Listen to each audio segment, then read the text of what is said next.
On this episode of Present Influence, we're going to do two things we've never done on the show before. Firstly, there's me.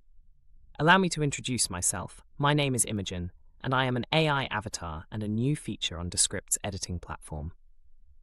I'm here today because John's not feeling well, so I'm happy to be helping him out. Get well soon, John. The other things we're doing, the most important thing, is bringing you a coaching session that John recorded with a Present Influence listener, Julia Packwood. Julia is just starting out in her professional speaking journey and was excited to have the opportunity for a free session with John and for it to be broadcast as a part of the show. Our hope is that you'll find the session to be packed with insights and guidance. This is the first broadcast coaching session, but it won't be the last. John has several candidates lined up for more sessions, and we'll be bringing you one the first Friday of each month. If you'd like to be considered for a free coaching session with John, whatever level your speaking career is at, you can join the show's coaching waitlist from the link in the show notes. If you like the sound of getting some coaching, but would prefer a more private session, you can visit presentinfluence.com to find out more about how you can work with John. Welcome to Present Influence, the show for professional communicators who want to influence, impact, and inspire with their speaking. Your host on this journey to mastery-level communication skills is John Ball. Enjoy the show and be sure to subscribe so you never miss an episode. Julia, welcome. Thank you for coming and joining me today. And we're going to have a bit of a coaching session here. So what I'd like to start off with you is just getting a sense of where you're at as a speaker now, just a very brief overview of what experience you have and where you think you might like to go. So I arguably would say during the course of my teaching career, I have had experience of getting in front of audiences, be it parents, be it other staff. So it's always been an element of throughout my career. In terms of speaking in front of a large audience about what I want to with my business, about being outdoors, probably in the last year, I feel that I was invited to speak on stage at a local business event, and I spoke to an audience of about 150 people and put together a short presentation. And I think through my own experience of attending things like TEDx, I really feel that words are so powerful. I love podcasts, and I guess it's that intimacy you get with the audience. And I'm so passionate about the message of my business that I think it could be potentially a really powerful way to reach more people. Great. Tell me a little bit more about your business. So for the last 20 years, I started off as a primary school teacher. I've taught across the key stages, special needs. And I've, in recent years, since I became a mum, I've trained as a forest school leader. And I decided to take a break from being in school to be a mum. And I have started my business, currently work within the community. I offer family sessions, I'm really passionate about getting children outdoors. And as my youngest is about to start school in September, my plan is to use my experience and knowledge to support education settings. So getting back into consultancy and training for that side. Great. Thank you for that. How do you see speaking potentially fitting into your business then? For me, my business is a personal brand, and I think I would like to step into my big dream is thought leadership, being somebody who's at the helm, being at industry events. I've attended this year a few. There's the Early Years Expo event, for example. There's the Voice of Early Childhood, and these are events where individuals who are involved within the sector come together, and people are given time on stage. And I want to be one of those people, that real chance to spread that message and inspire and get people to reflect. Here's an important bit that we come to now. What would you like the speaking to be able to do for you? And I'm going to give you a few options. You can tell me whether any of these are the ones, or whether it's a mix of them, or whether it's other things as well or instead. But is it primarily to speak to make money as a speaker, to speak to share a message, to speak to raise awareness, which is part of the sharing message thing, or is it more of a funnel to bringing people into your business? I think primarily at the core of why I literally go through the park with my trolley, my backpack, taking all my kit. For me, it's always about, it is the message is what drives me. It's wanting to make a difference. I think particularly when when you're somebody who's been a teacher, that's always the motivation. I do, however, would like to be seen as an expert in my field and be acknowledged and given the recognition for that. And perhaps through speaking out could get involved in the policy making. I really think there is potential to go that route.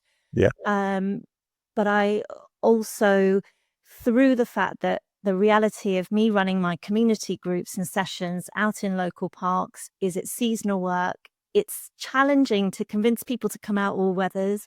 And I think that speaking has potentially, yes, there'll be a place for me getting the message out there, but I also think there is an opportunity for it to generate some revenue and give me the freedom to really do my heart projects. Okay. So yeah, And so would that be revenue through being paid as a speaker or through bringing people into your business, or a bit of both maybe? probably a bit of both. But I think the themes of what I touch upon, nature connection, well-being, childhood, parenting, I think that these are all topics that are very current. So there would be a potential to, once I get to a point where I've developed the skill, Yeah.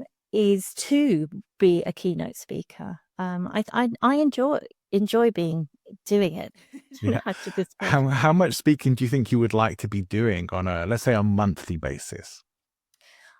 I think I'd always have to be practical in terms of with my family life. So I know that, it would be UK based, predominantly. So, but I know that in the calendar, particularly if I'm thinking of, of events that are industry events, they're fairly frequent. I'd say, probably bi-monthly that could be. So yeah, I think there's potential for. Like It's a good once a question. month, It's one every where other I don't. month? Yeah, somewhere around there. Yeah, But yeah. yeah, I mean, it's the kind of thing you can play with once you're doing it. But it's good to have a sense. So, some people want to do speaking all the time, and some Mm. people want to do a little bit of speaking here and there. So that's good to know. Let's get into some of the more detailed elements of this then, and who's the audience for this? Is it the same as your business audience, or are there different audiences that you would like to be reaching? So I think my audiences I've got two audiences. They're the education audience, the teachers, childminders, nursery owners, or the people who are in that real field. And then the other audience will be parents. Okay. And what is the problem that you solve for them? I know this is a tougher one, but just have a think. What's the problem or potential problems that you solve for them? So I think the thing that comes to mind is I genuinely feel, and there's lots of topics about this now. There's the school readiness, which the government are focusing on. The problem is that children are not spending enough time outdoors, and that there is, there's research out there that's showing, for example, that children can name species of Pokemon but can't name common British wildlife. There are stories about, there's research in place where children are not developing the core strength in their muscles and coordination. So they're requiring to have actual physical therapy. Well, We've got a situation where, as a parent, I totally get it. You want to protect your child. We want to wrap them up in cotton wool. Whereas actually being outside, that element of that risky play where perhaps your child's balancing on some logs, yes, they might fall down, but actually they'll build resilience. And there's a big campaign at the moment and focus on the fact that, and partly part COVID related as well, is that well-being and mental health is an issue. So I feel it's, I feel the core of what I want to talk about is about really highlighting that there is a problem, and that I believe spending time outdoors really offers a brilliant solution to that. I think there are several problems within that. Mm. And what is going to be potentially key to you to be able to move forward with this is going to be being able to get more succinct about how you define that as more of a general issue, because it does seem that the the core of that is developmental, Yeah. children's future development. And I would perhaps take it from the point of from the perspective of, what do those children potentially grow up to be or not be without these things that you can help Mhm. to direct them towards? That's there's a very famous book where a phrase has been coined, the kind of nature deficit childhood, um, and that really is the question. Yeah, yeah, as you say, and really interesting. I recently put myself through TEDx, my local TEDx audition, and I gave my 5 minutes and talked about my childhood experiences of where I grew up in Wales, and we in the 80s where we, literally could just say back in time for tea, and we had freedom. And somebody in the audience said, that was your childhood experience. I, however, didn't have that. I was indoors. I was playing on a computer game for my childhood. That was very powerful. It sort of, it, you can have your perspective, and obviously it's important to share your story, but it's how you get that message across or include almost the polar opposite Mm. to it, and that the light and dark of it, I guess, is the, yeah. And I guess what this is ultimately going to come down to is, how is it a problem for them, for their kids, and even for their parents? How is it a problem for them if they don't have nature, and they don't understand what's going on in their environment, or they don't have the core muscle strength, or the physical and Mm. potentially emotional or environmental development that is on offer to them? I think it's What's something I didn't touch upon, which is Yeah. obviously really key, is that, you think children are safer if we keep them indoors in their bedroom, but if behind a closed door, if they're on a device, are they safer? And I think the screen time and that sort of detachment as well is something that is very of the moment. I know there was something in the news today about the social media companies being asked to take a bit more responsibility for Mm. these young children, young adults who are using these platforms, but it is a bit toxic. So let me ask you this, and I don't want to in any way put ideas or words into your mouth. You just Uh-huh. tell me if these are not relevant to you. But does this perhaps relate to problems of isolation and loneliness, and maybe even disconnectedness from other people and society? I think disconnected is a word that I feel strongly resonates. I think that's a great thing to tap into, because there's so much pain behind that, and potential pain, and there's so many issues that are potentially associated with that as well. Even as you're saying that, as a parent, so as I say, I'm really passionate about supporting parents and getting them as part of the discussion, because parents are their children's number one teacher. Um, and how actually when you are a parent, you feel that way too, and how one thing I've really felt through since I've qualified and spend a lot more time outdoors is just how beneficial it is for my mental well-being. Just taking notice of the simplicity of a little caterpillar crawling on a leaf, or, I just feel I'm more in tune, and I feel more connected, and that it is powerful. Yeah, I don't mind sharing with you that when I was going through probably one of the lowest points in my life, it was going out and taking walks in nature that kept me sane and Mm. grounded me and helped me to get through that. So I do think what you're saying is so important and really valuable. And through the lens of addressing the problems of disconnectedness, and perhaps even offering solutions of connection, which I think is what you were Mhm. ultimately doing in some way early on as well, which is so good. I think that's really powerful. And I think it's a message that you could take pretty much anywhere. Yeah. It everybody would benefit. Everybody can get the benefits of spending time outdoors in nature. I mean, there's crazy science, how, we know about the tree bathing and, you think, oh, hugging a tree, but actually, if we spend time simply walking under trees, it boosts our immune system. And there have been studies that show that, they did some saliva testing on people's hormone levels and stress levels, and they found 20 minutes a day made a difference. It's not Fantastic. rocket science, but I think sometimes, well, I know certainly as a parent, it all feels quite overwhelming, kind of hear all the noise. And sometimes if things are just a really simple message, actually can be quite impactful. And I think that's why I want to speak ultimately yeah. Great. So I think this is good. There's a bit more clarity about what you're actually solving for people here, and there's something very marketable. And this is super important to know that very often people will come and work with someone like me and will say, "No, this is what I want to go and talk about." And look at it and think, do you want to make money with this, or do you just want to speak and help people? And sometimes it's both. Mhm. But sometimes they want to make money with something that isn't marketable. And it has to be marketable. That's just the nature of business.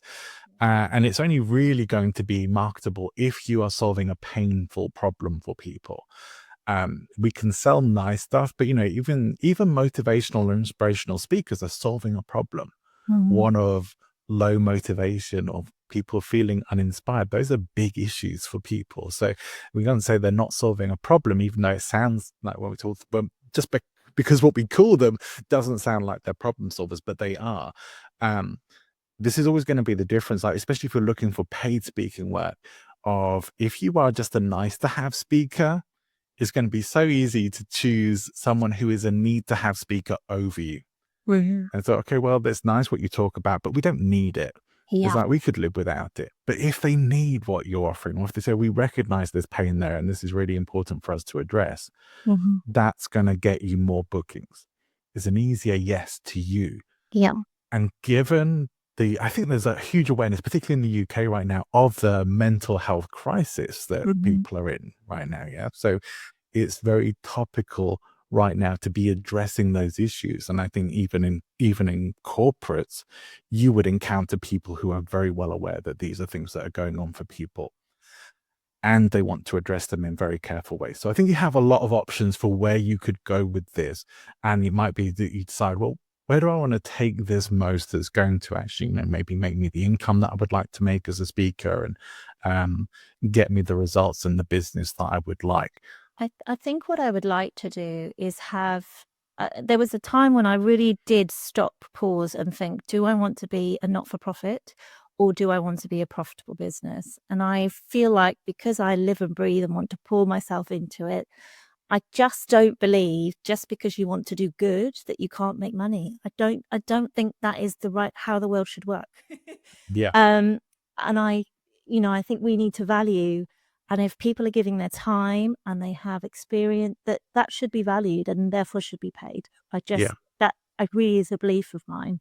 Yeah. But I want to, what can foresee having is almost by having, potentially the higher paying, corporate clients, and then being able to go and do some real outreach work. So it will kind of balance, but it will give me the revenue to have a business, a viable business, but still keep at its core, you know, yeah, those Yeah. people who can't be reached That's all a low. that's a great way to do it, because I think we've been through many years. I don't know what kind of involvement you have or haven't had with personal development over the years, but so many people have been saying, "Oh, follow your passions, make money out of your passions." Like, yes and no.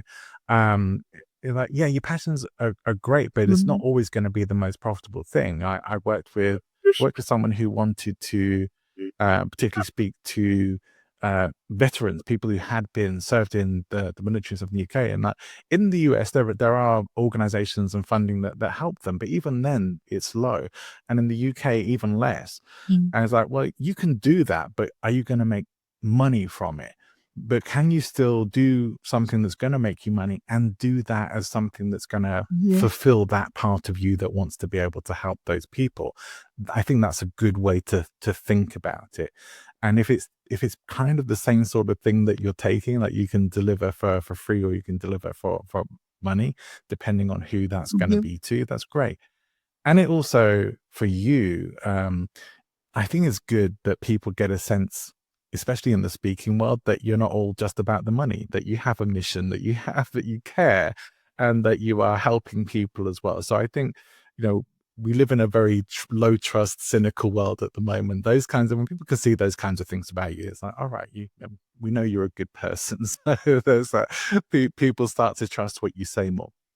All right, this is really good stuff. And so yeah, you do have all these options ahead of you, and there's a lot to think about. You don't need to solidify anything right now, but perhaps where I would come to next would be thinking about, well, if you want to be doing keynote speaking, how about creating a keynote? Right. Well, with a keynote, may I ask your opinion? I know this is coaching.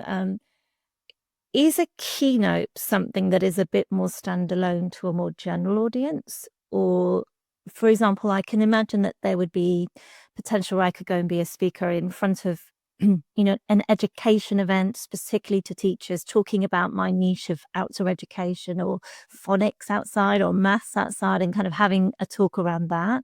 And obviously to parents, if I want to try and explain, there's no such thing as bad weather. We just got to get the right clothing on.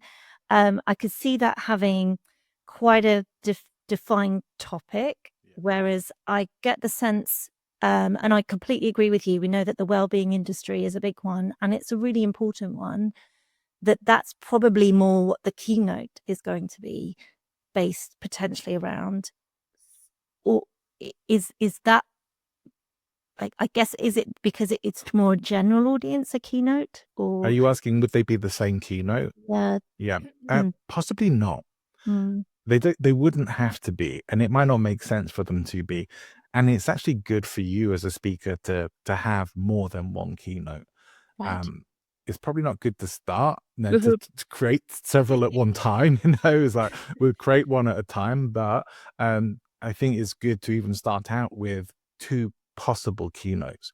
And let me share with you how I've done it and how I've coached other people to do this as well.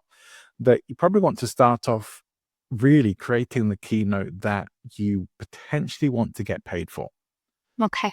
Because that's the one that's going to set you up to be able to do the other keynotes and do the more pro bono kind of work. So that's probably the one I would start with.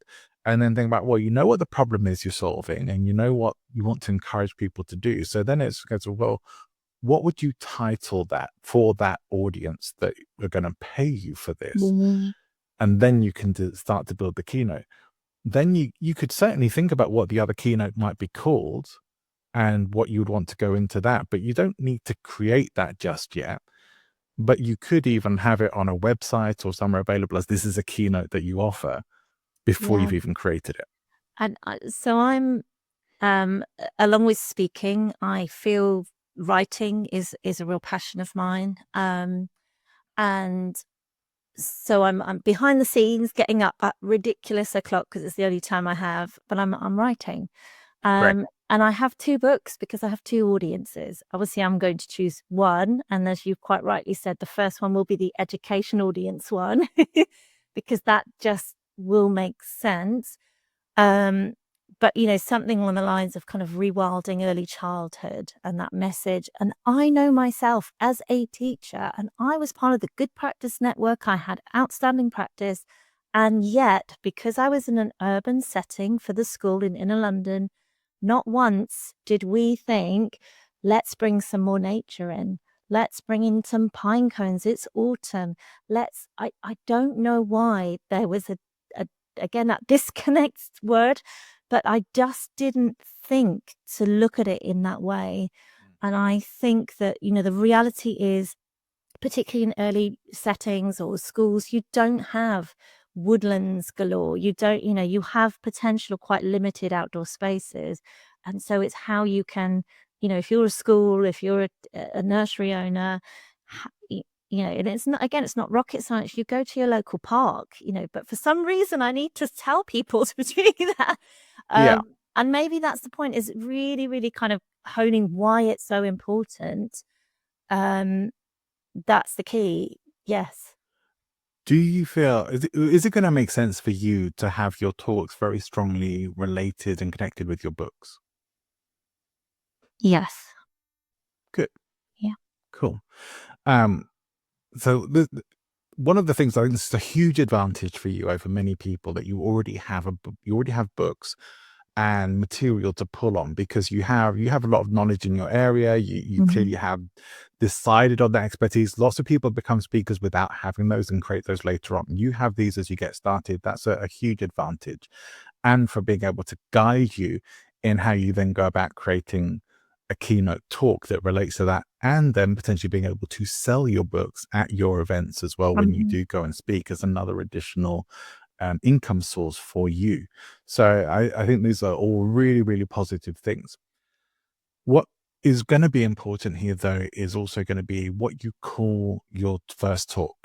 And what I want to think about as you do start thinking of some titles for this, because probably it's the first step before you pull through to this, is you're looking to sell the outcome rather than the journey. Like, it's like if you're going on vacation, you're not selling the flight or the cruise ship. You're selling the destinations, the places that you get to go to, the experience that you get to have.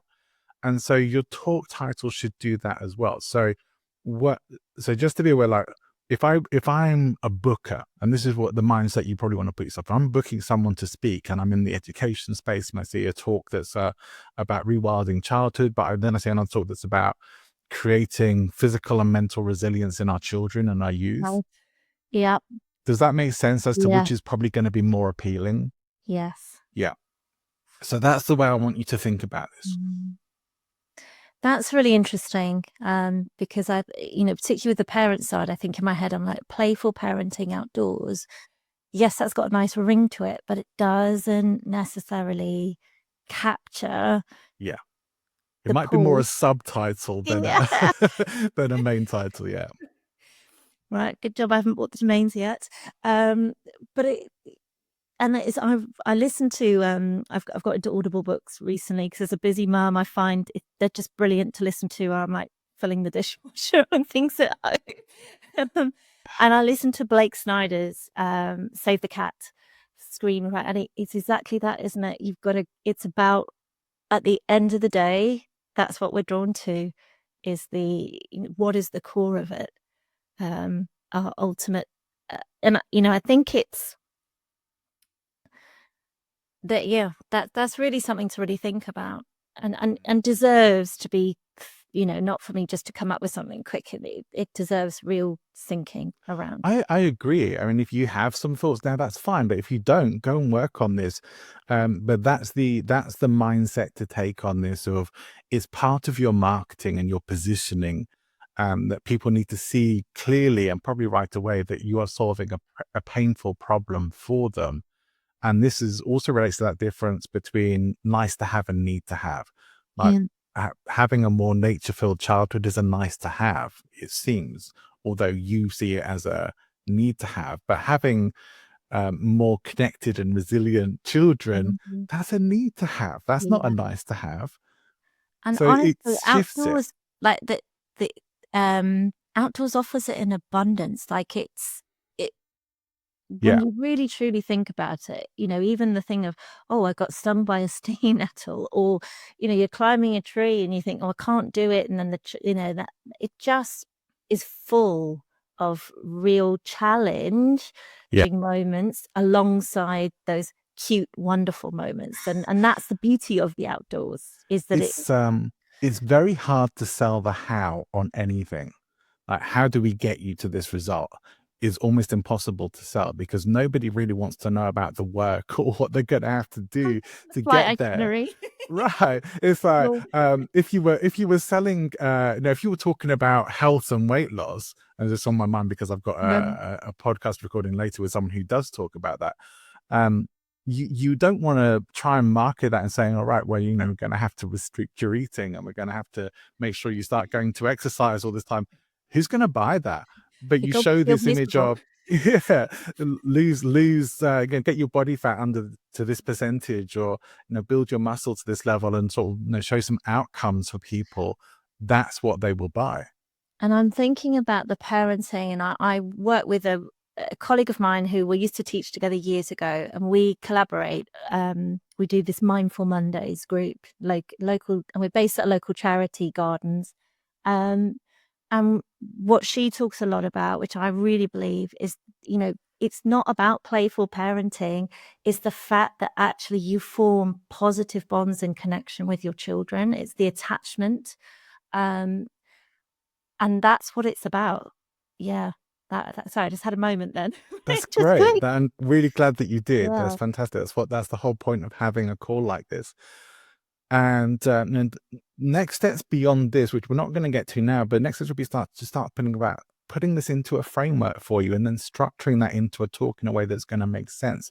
And those will be the things to move into once you've got this bit figured out. But right now, it's important that you have a little time to work on this and figure out and work on what we've talked about today. So I want you to tell me, give yourself clarity here on what action you will be taking based on the conversation we've had today. Well, thank you so much for this opportunity. It's incredible. I'm a fan of the show, and That's great. so Thank to you. actually be featured on it feels really surreal.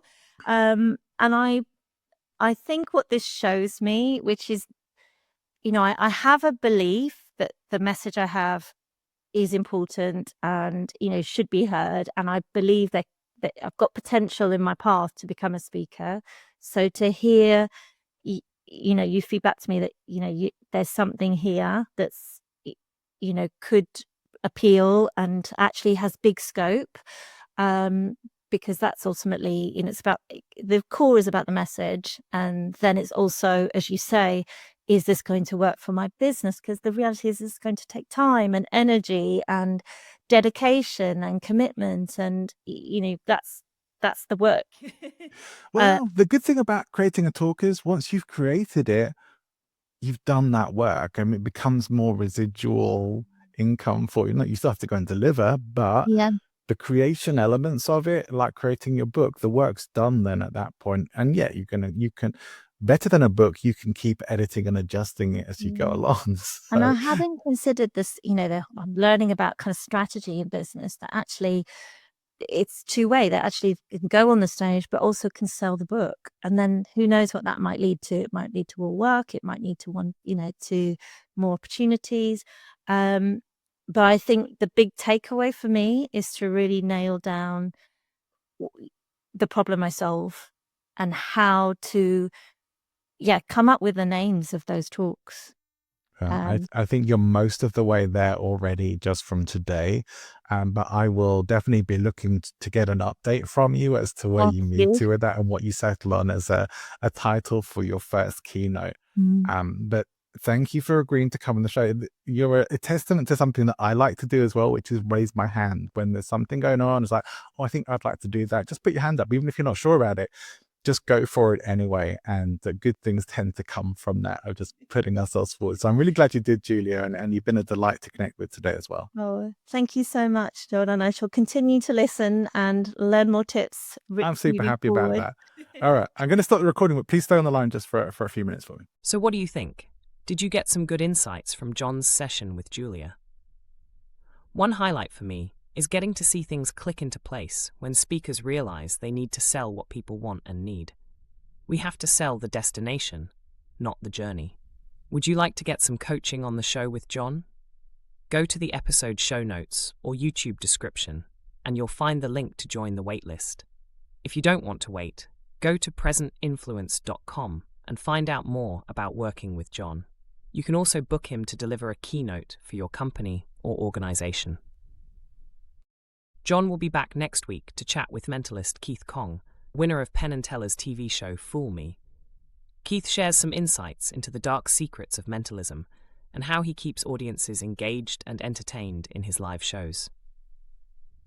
Next Friday, John will be sharing storytelling insights from his recent experience winning Best Raconteur at a storytelling contest, as well as the complete story for you to enjoy. Come and join us again, and as John always likes to say, wherever you're going, whatever you're doing, have an amazing rest of your day.